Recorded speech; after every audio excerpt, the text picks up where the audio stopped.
Compare the RICOH Theta X and the RICOH Theta SC2 with HDR and non-HDR shots at different exposure compensations.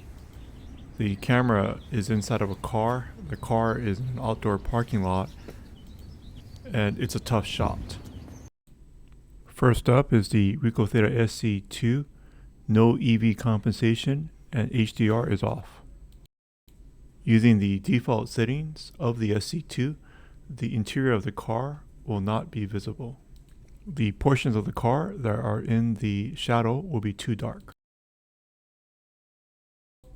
We'll next set the EV compensation of the SC2 to +1, which will make the interior brighter. The windows will be a bit overblown, but the windows are not important for the used car sale. Under these conditions, the dashboard is slightly more visible with the EV compensation set to 1.0.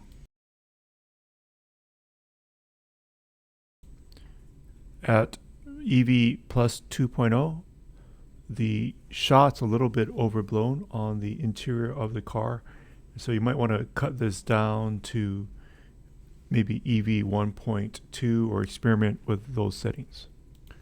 If you just want to look at the console, it does give a reasonable view of the console, but other portions of the image are too bright. The recommended setting is to use HDR, and we'll take a look at that next.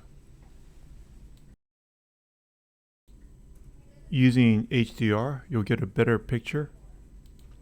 We'll start off with the EV compensation set to 0, which is a default setting.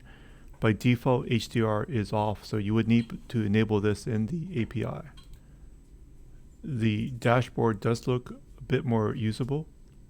You can see the details in and zoom out. It does look a little dark, so you may want to increase the EV compensation even with HDR enabled.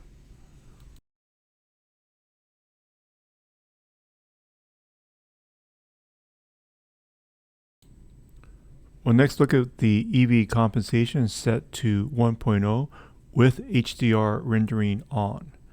So at a slight increase in the EV compensation, you're going to get a bit more detail of the dashboard under these tough light conditions. Let's now look at the picture with HDR rendering on and EV compensation set to 2.0.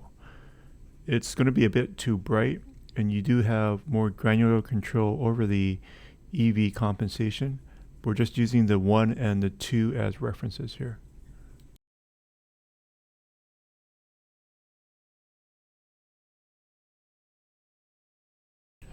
We'll next look at the 11K images, much higher resolution images of the Theta X with HDR rendering, default EV compensation. You have a lot more to work with the RICOH Theta X, as the 11K images will give you ability to zoom in and see the fine detail of the knobs, make everything more readable. This is the 11K images of the RICOH Theta X with HDR and plus EV compensation of 1.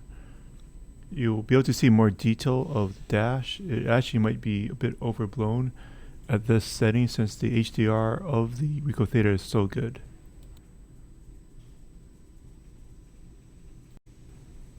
At plus 2.0 EV with HDR on the 11K images, you'll be able to see all the detail, but it does look a little bit overblown. The colors will be washed out, so you may want to cut down the EV compensation in this example.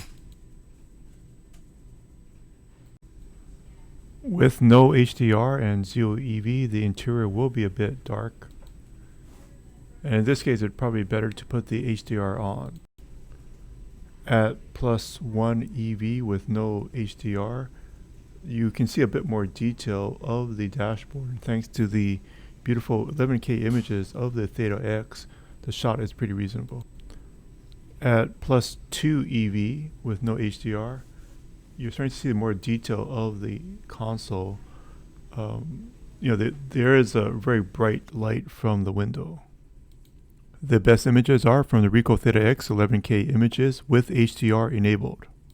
You can also adjust the EV compensation, so put an option on your mobile app to let the end user or the staff adjust the EV compensation slightly, usually up, and you should be good to go with a beautiful mobile app with the RICOH Theta X.